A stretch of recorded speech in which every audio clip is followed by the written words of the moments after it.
Hello to everyone. I'm John, and I teach along with Barbara and Aaron. I hope you can hear me okay. I also have a cold that time of year. So, one thing that might be helpful is to turn off the volume while watching the person speak. Um, because oftentimes what I do is I get caught up in the words and what they're saying and therefore conceptually moving into a place of duality in relationship to what they're saying. So just keeping the video on, but shutting the audio off, and then doing a metta practice. May you be filled with peace. May you be filled with happiness. May you be fully at ease. Just using this person as an object of metta or compassion. And if I need to at any point, if I find myself moving into a place of reactivity and just looking at them and watching them as they speak, then I can just close my eyes and continue with the metta practice or the compassion meditation with my eyes closed. So I have found that helpful in terms of what we're speaking about. Thank you. Thank you, John. Aaron is also saying when you move into a place of reactivity, mindfulness, noting reactivity. What is the direct experience of reactivity? That which is aware of being reactive is not reactive. And coming back home, just seeing, reactivity. Okay, I hold this reactivity tenderly. I let it go. I come back home. There's one more thing I do.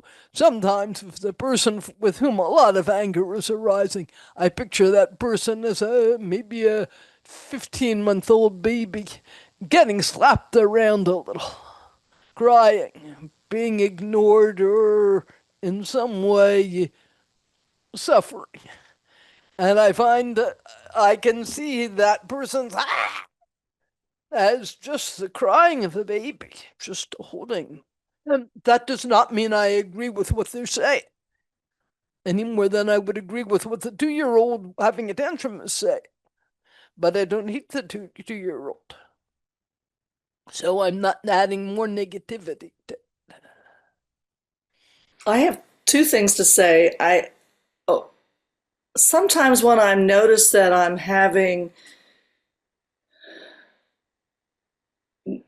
notice that I'm having reactivity. This is anger. I'm aware that this is anger. Sometimes if I start thinking that I'm aware that this is anger, I get stuck in kind of repeating that to myself, and then I kind of almost, sometimes those words almost fan the fire for me. But what helps me get past that is if I physically move, if I either not necessarily storm off, but if I just do something, even if it's just moving my hands or my head or making a few sounds, not anything specific, it helps me get past it. But if I start thinking, oh, this is anger, I'm aware of anger, it's like, oh, hell yeah, I'm aware of it, and then I kind of fire up. So that doesn't always work for me. But it does work in bringing my attention to it. But anyway, the other thing I wanted to say is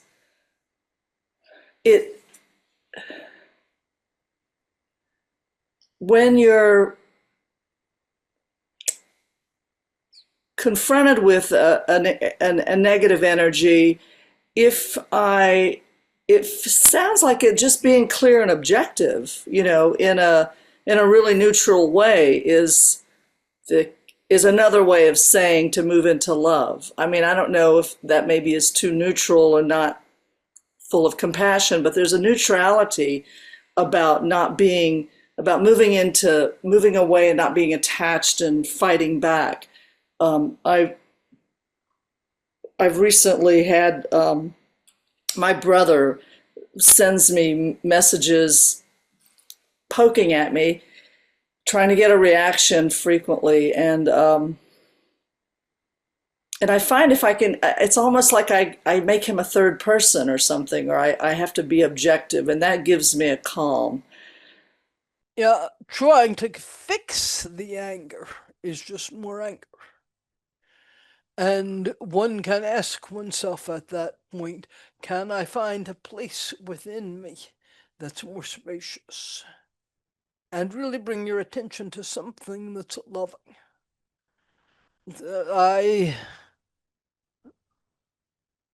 I'm trying to get him into the picture. He helps me. Can you see him? Hey, Joey. Hello. If I pick him up and I'm angry, he pushes against me and jumps away. He can feel my angry energy. He's a perfect barometer.